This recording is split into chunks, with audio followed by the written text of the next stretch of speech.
Cinema মূলত বাস্তব জীবনের প্রতিচ্ছবি হয়ে দাঁড়ায়, তবে সাইকোলজিক্যাল বা ডার্ক থিমের যে সিনেমাগুলো রয়েছে সেগুলো দেখার সময় আমাদের মনে হয় আসলে এটা আমাদেরই গল্প বা এরকম বাস্তবে হতেও পারে। কিন্তু কিছু কিছু সিনেমা রয়েছে যা দেখার পর মনে হয় আসলে আমি এটা কি দেখলাম। এ ধরনের একটা সিনেমা হচ্ছে এ প্লেস কল্ড সাইলেন্স। এই মুভিটি কিন্তু থ্রিলিং বা খুব জাম্পেস্কার বা হুটহাট থ্রিল ব্যাপারটা, অ্যাডভেঞ্চার ব্যাপারটা বা সাইকোলজিক্যাল থ্রিলিং ব্যাপারটা হুট করে চলে আসবে না। এটা খুব স্লো বার্ন মুভি, বাট এর গল্পটা অসাধারণ। আমার পার্সোনালি অনেক ভালো লেগেছে এবং আমি অনেক দিন পর কোনো মুভি না টেনে দেখেছি।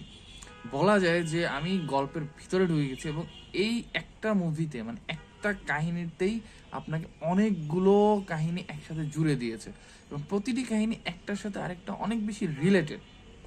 সো আমি এখানে বেশি স্পয়লার দিতে চাচ্ছি না, তবে একটা কথা বলি যে এখানের মূল ক্যারেক্টারটা যে অতীত এবং বর্তমানের ভিতরে একটা অদৃশ্য দেয়াল রয়েছে, এছাড়া আরো দুটি গল্প রয়েছে যেগুলো এটার সাথে কানেক্ট, যারা মূলত একটু সাইলেন্ট, ডার্ক, সাইকোলজিক্যাল থ্রিলার এবং সেই সাথে কিছুটা বলা যায় যে একটু আর রেটেড দেখতে চান, তাদের জন্য এই মুভিটা অনেক বেশি পারফেক্ট একটা মুভি হবে।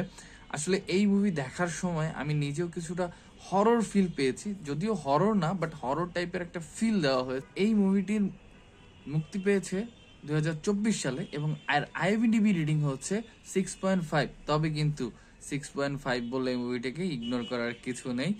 আর তবে হ্যাঁ, যখন আপনি মুভিটি সার্চ করবেন, যেহেতু এটা সহজে পাওয়া যায় না, আপনাকে ইন্টারনেট সহায়তা নিতে হবে।